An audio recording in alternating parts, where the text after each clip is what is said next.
Horizonte APS les da la bienvenida a este mini curso y les agradece la oportunidad de poder contactarnos y conocernos. Mi nombre es Dante Ávila, soy médico, especialista en medicina general y familiar. ¿Por qué este curso? Sin duda que existen varias razones.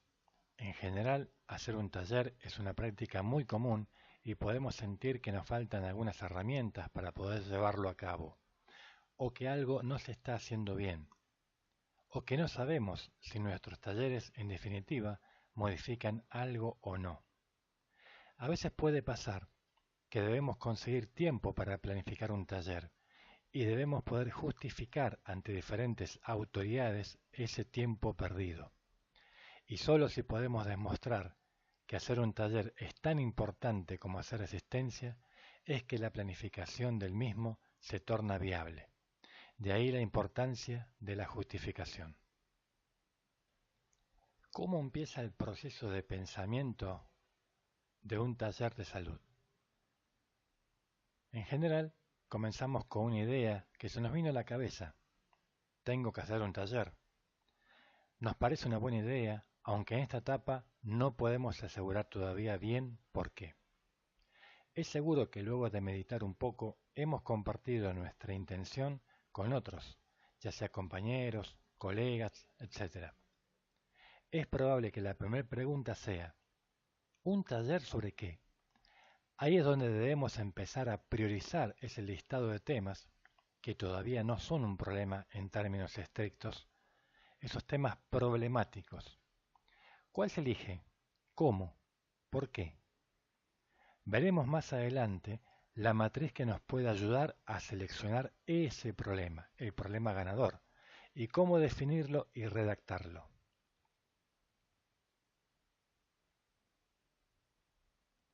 Además se verá el proceso que lleva de la justificación a la fundamentación.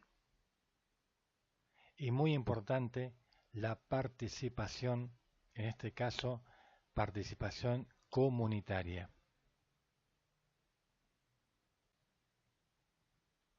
Aquí vamos a ver otras etapas que hacen a la planificación de un taller.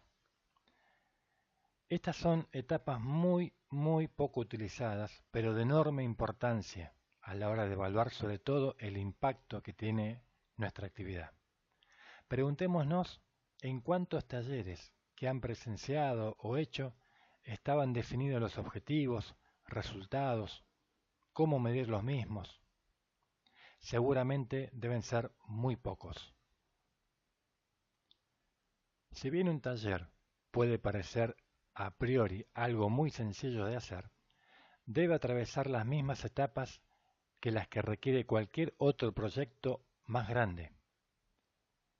Y como cualquier proyecto, debe existir el problema que justifica el mismo. ¿Para qué haríamos un taller? ¿Qué es lo que se quiere resolver? Esa es la gran pregunta que tenemos que responder antes de pensar en el taller. Sabemos que el mundo está lleno de problemas, que nosotros, como trabajadores de la salud o personas comunes y corrientes, también estamos llenos de problemas. Entonces, ¿qué es lo que nos hace que nos detengamos en algún problema en particular o en algunos de estos problemas? Un problema que el taller debe resolver es una brecha, una grieta o separación entre una realidad y un deseo. El taller intenta pasar de una situación actual a una futura, que es la deseada o buscada. Muchos equipos de salud hacen talleres sin saber explícitamente sobre qué problema se trabajará para resolverlo. Se está inmerso en la concepción de un tema más que un problema. Haremos un taller sobre tabaquismo o sobre métodos anticonceptivos, sobre control del niño sano, etcétera, etcétera. Pero estos no son problemas estrictos, lo que nos plantea un grave peligro de dispersión de las actividades. Aquí les traemos un aporte de Carlos Matus. En el material descargable van a tener el link para saber exactamente quién era este señor. Él propone básicamente los 4 elementos que debería tener un problema. Es una realidad insatisfactoria, como hemos dicho antes, definida por un actor social, esto es, no cualquiera define un problema, y cualquier persona que lo haga lo hará desde una situación muy particular, su propia visión o la del grupo a la que pertenece. Un problema también debería ser posible de cambiar y desafía a la acción.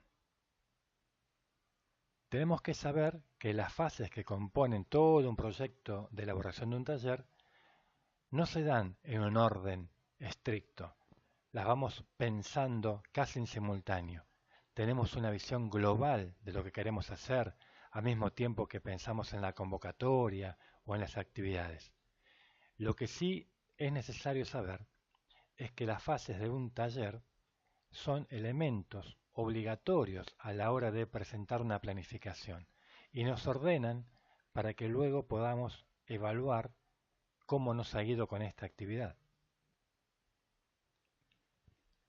Hay que conocer bien cuál será el problema, hay que saber justificarlo, es decir, ¿por qué es importante resolverlo? A eso se agrega el tema de las consecuencias, es decir, ¿qué pasa si el problema persiste? Las causas son aquellas situaciones que originan el problema. A veces ayuda la bibliografía, es decir, lo que ya se sabe de dicho problema. A veces el equipo o persona que hace el taller deben estimar según sus propios pareceres. Sobre las causas veremos más adelante que se orientan los objetivos específicos. Bien, en esta fase, la diagnóstica, debemos saber cuál es el problema. Existen muchas maneras, desde algo estrictamente subjetivo y personal, es decir, lo que me parece a mí, desde algo apoyado en datos, ya sea relevados para la ocasión o que ya estaban disponibles con anterioridad, desde tomar todo eso más la participación de los beneficiarios del taller. Este es un punto crucial, la participación, que vamos a tomar un poquito más adelante. Veamos un ejemplo de cómo podemos llegar a justificar un problema. Esta es una matriz de priorización de problemas, una de las tantas que pueden ustedes ver. Fíjense en que está formado por varias columnas. Las columnas que aquí están representadas pueden ser estas o se pueden agregar algunas otras. En las filas vemos los problemas que un supuesto equipo de salud puede haber detectado para trabajar. Vemos bronquiolitis, problemas bucodentales, falta de métodos anticonceptivos, consumo de drogas, violencia de género, y así podemos listar una cantidad de problemas. Seguramente que cuanto más grande sea el equipo, más problemas vamos a poder detectar. Ahora bien, ¿podemos trabajar sobre todos? Aquí viene la definición de priorización. La verdad es que debemos elegir un problema, o cuando mucho dos. Depende de la experiencia del equipo, depende de la estructura que tenga ese equipo, del tiempo, de los recursos. Por eso es que en este listado, en las columnas, vemos que se elige, por ejemplo, la gravedad, la frecuencia, la tendencia, viabilidad, valoración social, y luego damos un puntaje total. Cada ítem va a ser numerado del 1 al 5. 5 sería la máxima importancia que se le puede dar a ese problema. Imaginemos que en el ítem gravedad calificamos a los problemas que listamos de la siguiente manera. En el ítem frecuencia, de esta otra manera. Y así con las siguientes columnas. Cuando sumamos todo, podemos observar que hay un problema que salió ganador. Es el que más puntaje reunió, la falta de métodos anticonceptivos. Hay que tener en cuenta que esta matriz sirve para un momento dado, para un contexto dado y para un equipo dado. Si esta misma matriz lo hubiera ejecutado o fuera ejecutada por otro equipo, por otras personas, es probable que el puntaje cambie, varíe, porque cada uno pone su subjetividad.